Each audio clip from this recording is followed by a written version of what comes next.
Welcome to this IFRS Foundation podcast, which will focus on the November meeting of the International Accounting Standards Board. The meeting took place in London on the 14th and 15th of November 2018. My name is Matt Tilling. I am a member of the technical staff here at the IASB. Today I'm joined by Vice Chair Sue Lloyd and Board Member Darrel Scott. And we're going to talk through the latest meeting and other developments. Darrel, let's get straight into the meeting. There was a discussion on IFRS 17 insurance again this week. Yes, Matt, thanks very much. So at the last meeting we agreed that we would look at certain aspects of the standard that had been raised through the consultative process that we followed through the last 15 months, and specifically at the October meeting we set the criteria for how that discussion would work. And we decided in those criteria that any changes we made should not result in less useful information for investors. It shouldn't disrupt existing implementation processes, and it should not risk undue delays in the effective date of the standard. So that was the October discussion. This month what we discussed was whether or not we should change the effective date of IFRS 17. Now, it's worth saying at this point it's very unusual for us to discuss effective date this early in our deliberations, but we had heard a number of requests from preparers for us to provide certainty for them so that their implementation plans could continue along a more certain path. So the board decided, considering the possible disruptions that may be caused to implementation processes by us talking about potential changes to the standard, that it did make sense for us to provide an extra year to extend the effective date from 1 January 21 to 1 January 22. In the same discussion, we also talked about the temporary exemption to IFRS 9. Now, for those who don't know, IFRS 4 provides a temporary exemption to insurance companies from applying IFRS 9 until January 21. The board had the discussion about the extension of IFRS 9 after having decided on IFRS 17, and I think that's particularly important because the decision to make a one-year extension on 17 influenced our decision process around IFRS 9. We concluded that we would extend IFRS 9. It was a different discussion because essentially IFRS 9 is already live, it's already out there and it's already being used, and it does not have the same concerns that we had around 17, that the potential for changes. But we felt that it was important that, at least in the context of a short extension of 17, that 9 be applied along the same timelines, be applied at the same time. During the course of the discussion around effective dates, the question of whether or not the change in effective date would affect the endorsement processes of jurisdictions was raised. The board noted that although endorsement processes are something that we follow quite closely, we have no control over them, and consequently they do not affect our decision making as we work through the process, and so consequently we don't believe this has any impact on our decision on effective dates. Sue, the board continues to discuss primary financial statements, and a number of decisions were made this month. One of those decisions was whether or not an earnings before interest, tax, depreciation and amortization, an EBITDA figure should be required. And the short answer to that particular question is no. So the board decided not to require the presentation of an EBITDA-like number in the statement of financial performance or in the notes to the financial statements. But that led to quite a lengthy discussion of what the treatment of that type of subtotal should be, and in particular whether, if an entity did produce an EBITDA-type number, whether that would be considered to be a management performance measure, which would then mean that particular reconciliation requirements would come with it in the decisions we've made to date. We got into such a long debate that went in so many different directions that in the end we decided it was best to ask the staff to do some more analysis and to come back and to make a decision based on an analysis of some of the issues that we had raised in the discussion. So that will come back, but we did decide not to require it, which is important. Another important topic that we discussed under the primary financial statements project was the question of whether the board should propose non-mandatory illustrative examples for different industries, and the board decided that we should proceed with that proposal, and that we should ask the question that if we did have those types of illustrative financial statements, whether that should be some sort of an appendix to IAS 1 or whether that should be in a separate practice statement.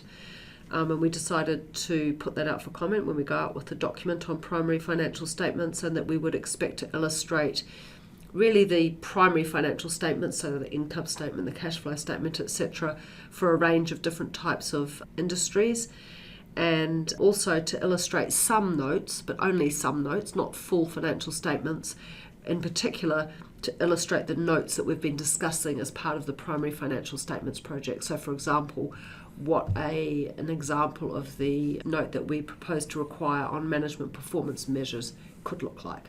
Darrel, the board also looked at management commentary, and specifically it has been considering the objective of management commentary and guidance supporting the objective.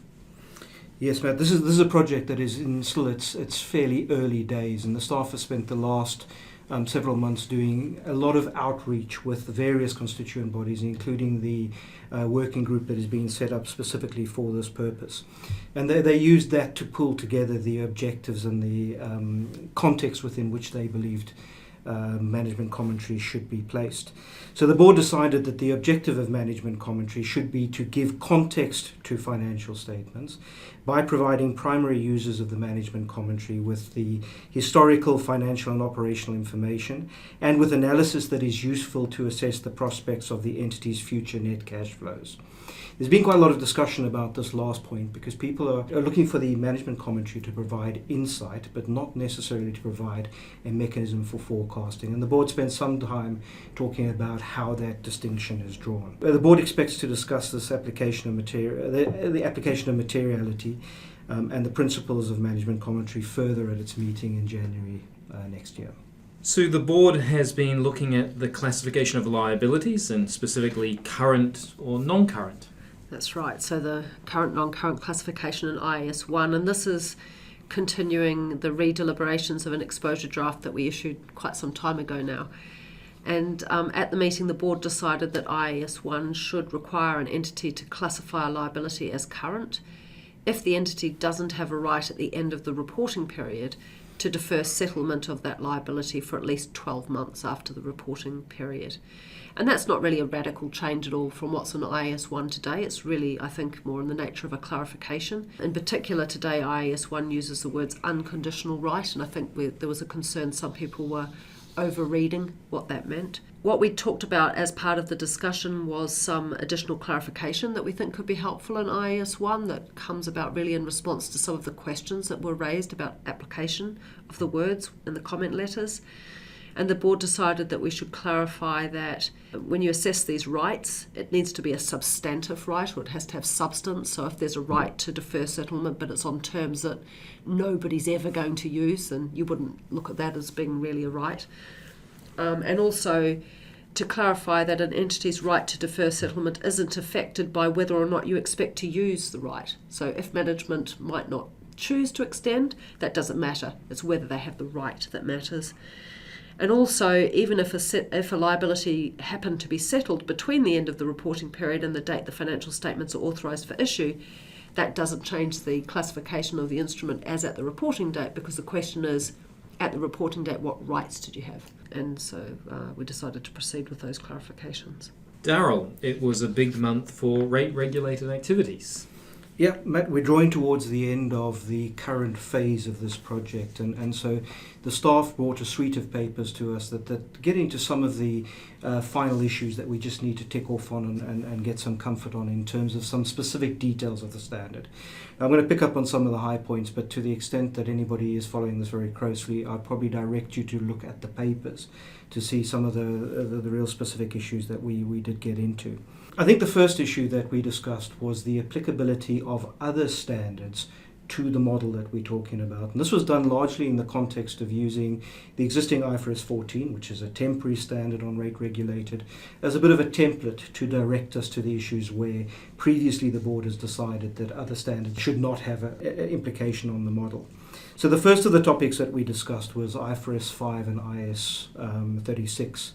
And in both of these cases, the board agreed with the staff view that because the rate-regulated model currently has a strong current element to it in the measurement process that occurs, it was unnecessary to apply those two standards as an overlay to the process.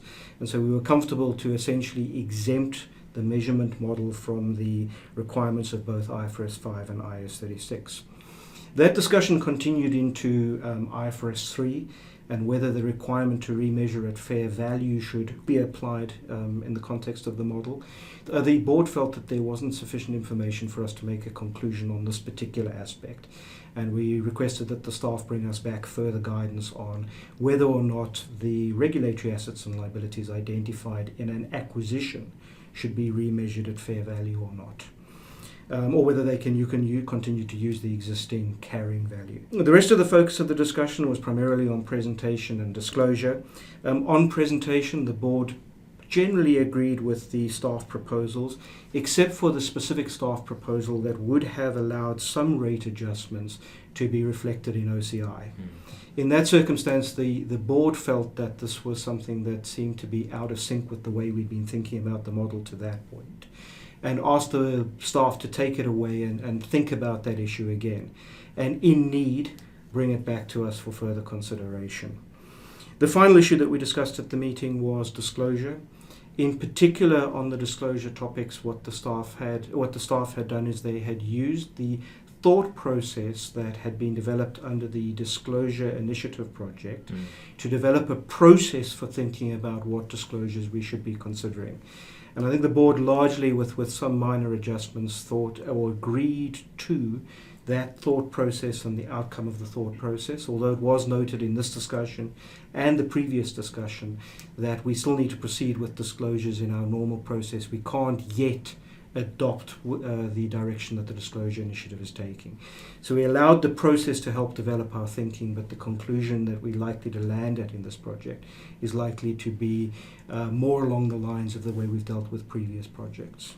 So the board discussed a couple of what I think are quite interesting implementation issues this week. The first was around how to account when an entity earns income from the sale of goods before an asset is ready for use. Something that you might see, say, in the extractives industry. That's right. So what we're doing here really is redeliberating an exposure draft we put out a while ago, which proposed that these proceeds should be treated as sales.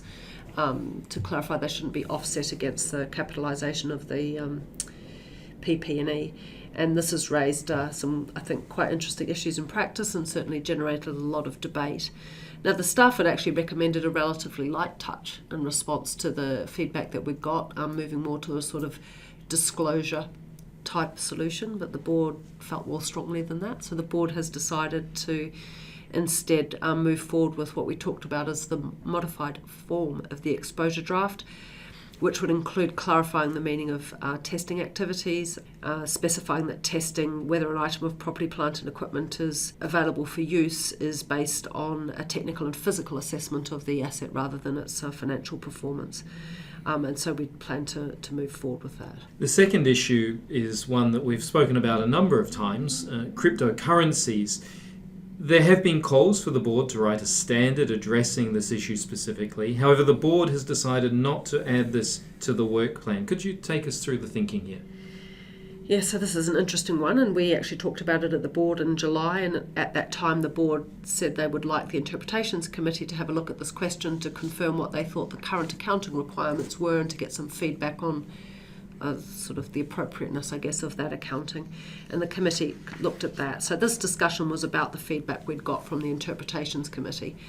And in addition to, what's the accounting, the other thing that we've been grappling with as well is that even though there's a lot of discussion about cryptocurrencies in the market generally, when you look at IFRS financial statements, it's not very often at all that we actually see people having to account for holdings of cryptocurrencies.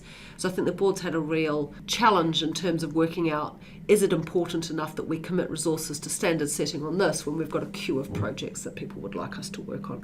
And so it was really largely a discussion about that. Now, when it went to the committee had looked at the accounting and decided that today IAS 38 would apply unless it was inventory, and IAS 2 would apply. And so we gave that feedback to the board. And the upshot is, after much debate, that the board decided that we shouldn't do any standard setting in this area, that there's really not a case for standard setting at the moment, given how often this question's coming up for IFRS reporters. We are, of course, interested in this, so the board will continue to monitor this and see whether the situation changes and justifies standard setting in the future. But in the interim, that the board will ask the Interpretations Committee to issue an agenda decision that confirms the analysis that we had asked them to do. Well, thank you both. That brings us to the end of the November podcast. So thank you, Sue. Thank you, Darrel. And thank you to our listeners. Any feedback on these podcasts, please email communications@ifrs.org. As always, the full summary of the board's discussion and the decisions at the November meeting can be found in the IASB update on the IFRS Foundation's website. Thank you very much.